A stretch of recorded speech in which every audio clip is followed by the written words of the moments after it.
This is a very serious question. Does anybody actually like the supporter system? This new feature being implemented into Dragon Ball Legends, the first two being Dende and Yajirobe, I'm pretty sure I haven't heard one good thing about this system. Nobody's advocating for it, nobody's interested, and honestly, we can all see it's very pay to win heavy, pushing a lot of people's disinterest, to the point where even the guys that are paid to win are showing disinterest in this feature, and it's creating a bad feeling towards Dragon Ball Legends as a whole. Especially during this time, Dokkan Battle is thriving with their new Broly, and Dragon Ball Gekishin Squadra, the new Dragon Ball game, also is gaining a large player base. The overall feeling for Dragon Ball Legends, the overall vibe, is not looking really good. But I guess we should look into the supporter system anyways, even though nobody's really feeling it. But just in case, let me know in the comment section your thoughts about the supporter system. Maybe there's an opinion I haven't seen, but I'm sure we all share the same opinion for the most part. Let's get into this. So here's the news detail. The new supporter system is coming to Legends. It's here now, right? Supporters are characters who appear during battle to support you in the fight. So you know I'm not summoning for these supporters. I'm not going on the new banner. I don't have CC anyways. I have 1k. Maybe I might use it just to get them, but I really don't have an interest in them. Adding supporters to your party. Supporters are placed in dedicated supporter deck. Supporters deck are comprised of 6 supporters. One of those 6 supporters can be deployed in battle. The supporter is called the deployed supporter and is selected during the battle member selection. Deploy a supporter that suits your battle members and the opposing team. There's only 2 in the game right now, so not all of those slots will be filled out.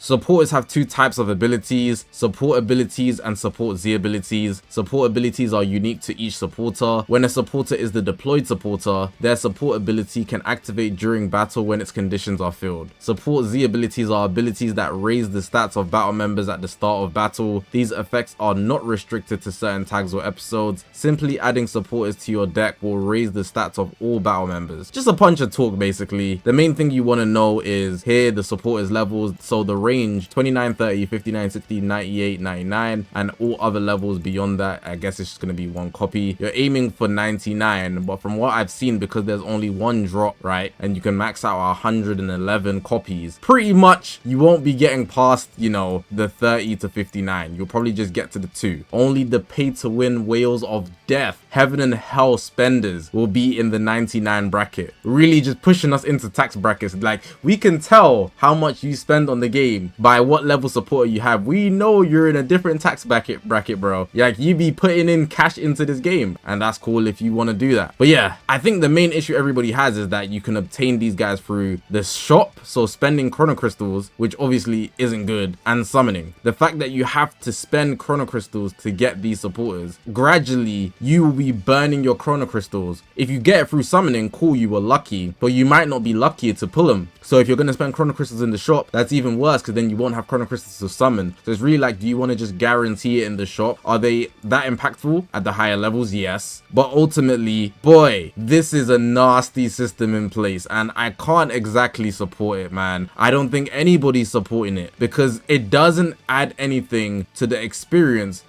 besides hinder most players. If I'm not summoning on the new GT banner, I can get them from the shop, cool, but you know, I don't really want to spend my chrono crystals on this thing. It could have at least been something you can grind free to play. It could have been something that they create a new event and actually make it more useful. Remember those guild wars? Well, those aren't coming back because that game mode was a bust. They need to do something that shows that they are capable of developing an event that makes the game fun. They have PvP that's holding them up, but even then, inputs, the lag, and also just sometimes cheaters and things like that, they don't sort things out properly all the time, but the overall template for PvP is great. The whole template for Dragon Ball Legends is amazing, which is why we love the game. But when they're putting in things like this, at least if it wasn't behind a paywall, you know, I know you can get these free to play, but then you won't have CC for other things, you know, and the fact that you had to pull them like without buying them straight from the shop, you have to do summons. It's a bit outrageous, man. Not even a bit outrageous, straight up outrageous. It's not a good look. So I don't think they're gonna remove this, you know, with a system like this. Once they put it in place, I don't think it would get deleted. It's something they're looking to invest in very heavily, but I guess it depends on our reception. So I hope all of us should come come together, me and you, all of us. We come together on the next opportunity to actually give them feedback. So on how the game's going, it's going to be probably just before the festival or during the festival. We all come together and explain, just get rid of the support system. I know it's going to be a difficult endeavor for them to do that and actually want to do that, but I think if literally all of us come together and not want the system, it could actually get taken away. Do I think that's likely? No. I think in most cases they'll probably just make tweaks to it or make it a lot more free to play friendly. Maybe add the supporters being able to be gained through events, similar to what they did with Zenkais. If you guys don't know, early Zenkais, Beerus Zenkai to Zenkai 7 used to cost like 20k. Pulling a Legends Limited back there was already crazy, and to Zenkai him you have to spend 20k CC when they're only giving like 5k CC a month, something like that, maybe less.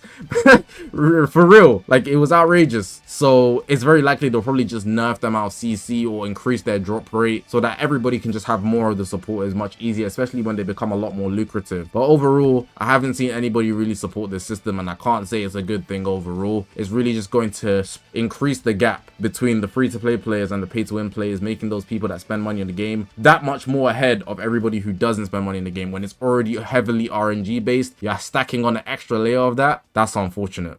But hey, we did get the new release of the Legends Limited Super Saiyan 3 GT Goku, so why not do a little breakdown on his legendary finish, because I do think it actually looks good. I was quite impressed when I saw his legendary finish, then disappointed because there was no Super Saiyan 4 Goku. It's really just a missed opportunity. But let's look at what we're dealing with here. So coming in with the right hook, very strong right hook, he hits a crazy combo going in and knocks back the enemy, and there's a big explosion. That explosion, I think it's a very nice touch. It looks great. It makes you feel like, wow, this is serious. The effects on that are nice. Then something very subtle, instead of going direct to the person he's hitting, he actually dashes to his right, so our left, and then swings in with another strong right hook, cutting across crazily, and then swings round to uppercut. That's nasty. The camera's following him around, so it's not even that he's necessarily flying around crazy. He is moving around the enemy, but the camera is following him more than anything, which is what's making this crazy. Then he's hitting even more fast punches into the great kick. Then he hits a jump back to load into the Kamehameha. Then you see a quick pulse there, and you see the dust, the smoke, whatever you want to call it, emitted, and he pushes out that aura. Super Saiyan 3 is very powerful. Posing for the Kamehameha, puts his hands up in the air to prep for it, showing how powerful he's getting, charging up. We get the close-up, he gets the Kamehameha prepped, and he lets it rip just like that. You see the beam. One thing I do like about Kamehameha beams specifically is when they're very thick. I don't like the thin beams. When they're thick, I feel like it shows it's a lot more powerful than it actually would be, or they can make it close up, so in this case it's covering the whole screen. Out of context, this sounds crazy.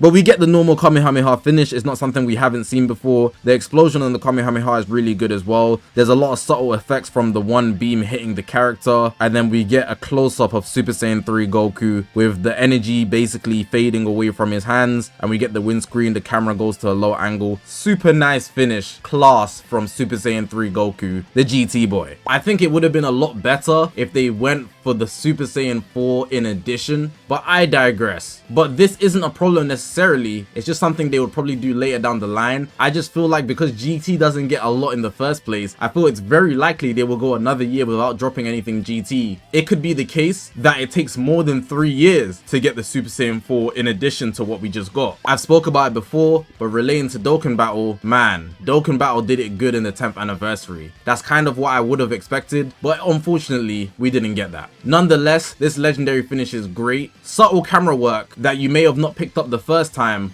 which for me is a very nice thing, but I know a lot of you guys like effects more than anything else, so I'm sure you guys will appreciate that aspect of the legendary finish too. I think something a lot of people would want to know is if the supporters are actually worth it, and unfortunately they are going to be worth it, especially down the line when they start releasing more, depending on what team you use. But right now we've got Dende and Yajirobe. These guys are going to have a major impact on PvP, and not having them will definitely hinder you. If you're a casual player, then it's whatever, you don't really need them, but if you're trying to compete and actually rank up against people, having Yajirobe stop your combo, or maybe Dende might heal or add defenses, you know, just enough to hinder you from winning the game, that's annoying. So you need to have them as well to compete. So I think just even having one copy of both of the supporters would make a big difference depending on who you're fighting. For example, if I'm fighting a team that combos forever, I would love to have Yajirobe to help me out in the middle of a combo. The combo gets stopped, that's a big aid. But if I'm also fighting somebody that doesn't necessarily do long combos but does does big attacks. For example, the tag 4s or Goku when his blue card is charged up, I will want to heal a lot of that back if I can. So I think if you take the game a bit more seriously, or you do want to have an easier time, having one copy at least will make the difference. But of course, over time, if you're just summoning on things, you'll be getting more copies anyway. Will I say you should necessarily go to the shop and obtain them? I wouldn't necessarily advocate for that, but what I will say is, if you do want to summon on one of the banners and you do end up getting the supporters, that would be the best way to go about it, and at least just having them from now might make the difference. So maybe summoning right now when we're further away from the festival would be more advisable. It's actually a better situation than if you was to wait and summon right before the festival, because then you'd be missing out on maybe the part 1 of the festival, which would be something you probably really like. But then at the same time, there's probably going to be some crazy baits right before the festival. Last year we had Margin Vegeta, Ultra Turlers, we had some decent drops right before the festival. And the festival part 1, it didn't really move a lot of people based on the idea that people were waiting for synchro, but that's a whole nother conversation. The point is, just having them will keep you up to date with the game, similar to having a new Legends Limited, a new Ultra. I'm not going to say that they're end all be all, but they will make a big difference, especially if you're fighting against somebody who does have the supporters. So if you can, try get them earlier than later, at least one copy just to have them. But will I say necessarily chase them to level up? I don't think that's necessary, but it will obviously give you the advantage. But yeah man, that's going to be the end of the video. Let me know you guys' thoughts on the supporter system. Do you like it? Do you dislike it? Do you think they should make some changes? Do you think if they made some changes that it will actually be something people would more lean towards in Dragon Ball Legends? How do you feel about Dragon Ball Legends right now? I also uploaded a video yesterday basically saying it's getting really unfair, and I think you guys will probably agree to that. But hopefully you guys did enjoy this video. If you haven't already, make sure to press the subscribe button on this grind to 200,000 subscribers. I appreciate you guys for watching, man. My name is Zakashi, guys, and I'll see you guys in the next one, man.